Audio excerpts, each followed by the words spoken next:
Merry Logmas season, and welcome to another exciting update sneak peek video, fellow fans of Clash of Clans. It is your host, Galadon.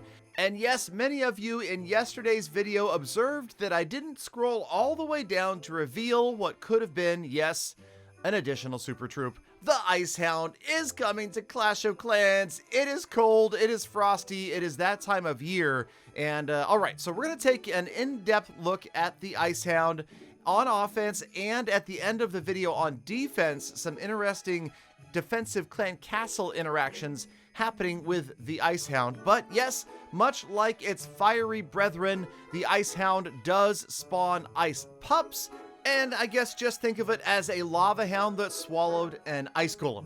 So yes, the new prices, the new durations of the super troops are going to be here in that update as well. But let's go ahead and pop onto the practice screen and check out one of the only places that Galadon will ever be able to pick up a 3-star using air troops. So here we go. So Ice Hounds, we're just going to kind of spam some, I guess you can't call it lava loon anymore, but as we roll in after those air defenses, let's zoom in and take a closer look at an Ice Hound popping into its little icy pups right there. There you go. Check out the freeze. Big radius right there. Very cool. Get it? See what I did there? Okay.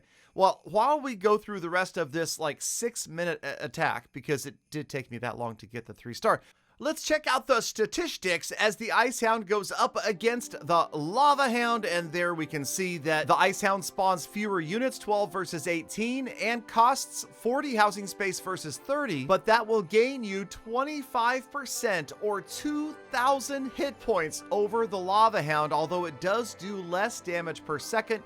You can see 15 versus 20, and then we can compare the Ice Pups versus the Lava Pups, which are pretty much identical, but remember, the Ice Pups also have that freezing ability when they attack, and again, we can see that on the screen. We will go ahead and fast forward through the remainder of this attack that did incidentally take about 6 minutes, which really is the winning formula for a 3-star from Galadon. 6 minutes and a Town Hall 12 that's incomplete, and I can grab the 3-star. Okay, but let's go ahead and go out into real life. And okay, now this isn't technically real life. This is the developer build. So we're going to do some strange stuff in just a moment. I'll start out with a relatively normal or amateur or noob, if you want to call it, air attack. Obviously, if you watch the channel at all, you know I am a ground attacker. Queen Charge Hybrid is my bread and butter. I don't even practice Lalo attacks, so forgive me if this looks ugly or terrible in any way or every way. Obviously, it didn't go the way I wanted it to go either, but I'm just trying to demonstrate a little bit of the Ice Hound right here. We've got a couple of those. We're obviously going to be using the Stone Slammer as well, trying to get the Archer Queen in here just to get a little bit of value and obviously take out as many air defenses as possible. Or just one air defense, and then we'll just kind of wing it the rest of the way. But here we go. So in goes the Archer Queen. She's going to get some pretty good charge value, and then we're just going to spam. And I realize that this is not the way to do it. People should be a little bit more surgical when they drop their balloons.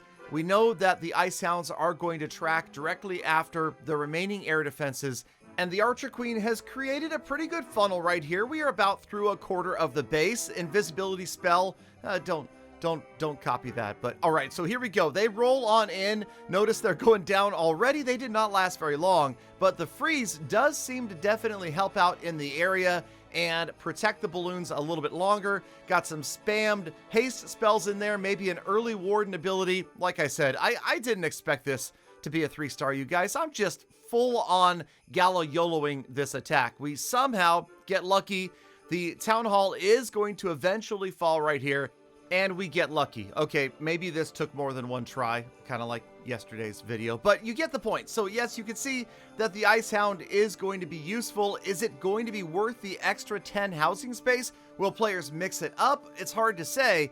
Either way, it's a cool addition to the Super Troop lineup, and definitely a choice for those air attackers who want a slight change of pace when it comes to Lalo. Now, for the next attack, of course, we had to switch things up and give a try at complete Ice Hound spam. Okay, not quite complete, but this is a Mega Queen Charge Ice Hound Sneaky Goblin air attack. Okay, we'll roll this at 2x speed because it's not a serious attack. It's not against a serious base. I'll admit, manipulate some of the defenses intentionally so that 6 lightning spells could take out all of the air defenses. And then we've got an invisibility spell in there, the log launcher rolling all the way to the town hall, deploying the sneaky goblins, and check that one out right there.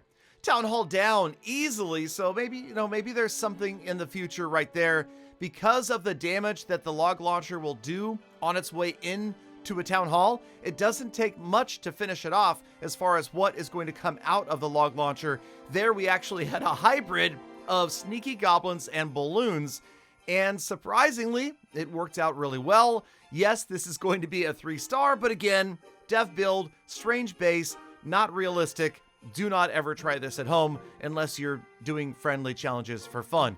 But now it is time to get serious and talk about the Ice Hound on defense. That is right, take that Ice Hound and put it in your clan castle, and what do you get? Well, obviously, you're using 40 housing space. So, the very common combination of a Lava Hound and 2 Headhunters leaves you with no room for a Headhunter here with the Ice Hound. So the Ice Hound does slow the Archer Queen down much like a Headhunter will slow that Queen's attacking speed down.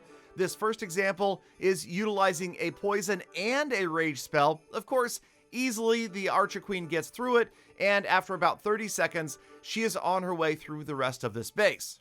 But I thought it would be interesting to take a look at some of the other possible scenarios. Say, Archer Queen versus the Lava Hound and the 2 Headhunters, going to use the same 2 spells, 1 rage, 1 poison, to get through the opposing clan castle, and just kind of take a look at how it works out. Now, we'll do 2 more of these scenarios. We will fast forward them so we don't have to sit through this quite as long, but we'll just get a general idea of how much different or how similar the clan castles are when you have to swap out the additional space and swap in an Ice Hound. Here, the Archer Queen gets through in almost the exact same amount of time, maybe 3 seconds longer, but with the poison and the rage, it's easy, no question, right?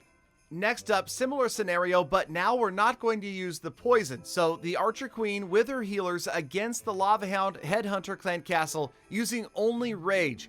Obviously, the Headhunter is going to be a major pain right here, and it takes much longer for the Archer Queen to get through, targeting the Lava Hound first, then, of course, the pups without the poison. She's got to spin around, takes her forever. The healers taking damage in the meantime as well. And finally, she is forced to use her ability, which is a huge disadvantage to anybody that is queen charging. So obviously, not a situation you would want to have happen to yourself. That's with the Headhunter and the Lava Hound. So let's try that exact same scenario, but this time with the Ice Hound. And again, no room for a Headhunter. We've brought 5 archers instead. And the Archer Queen is going to battle this CC using only the Rage spell. So this time again, she does target the Ice Hound, but notice, yes, she's being slowed down by the Ice Hound, takes longer to get through.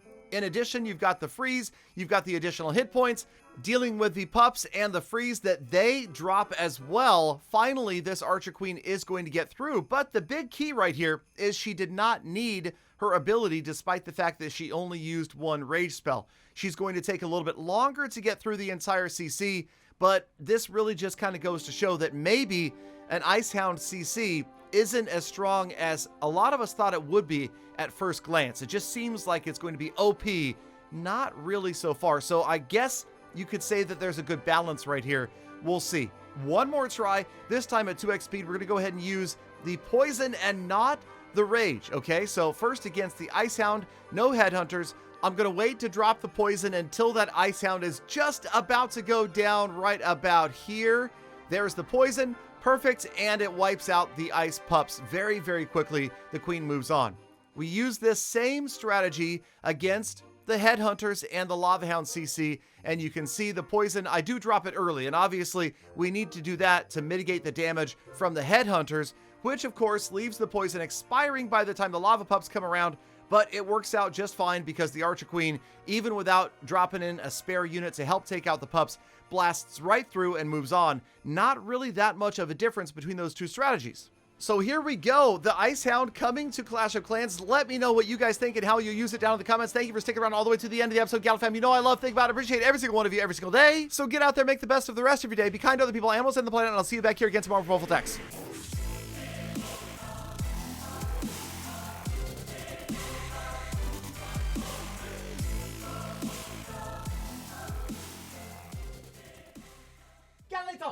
Galadon, did you say take the Ice Hound and put it in your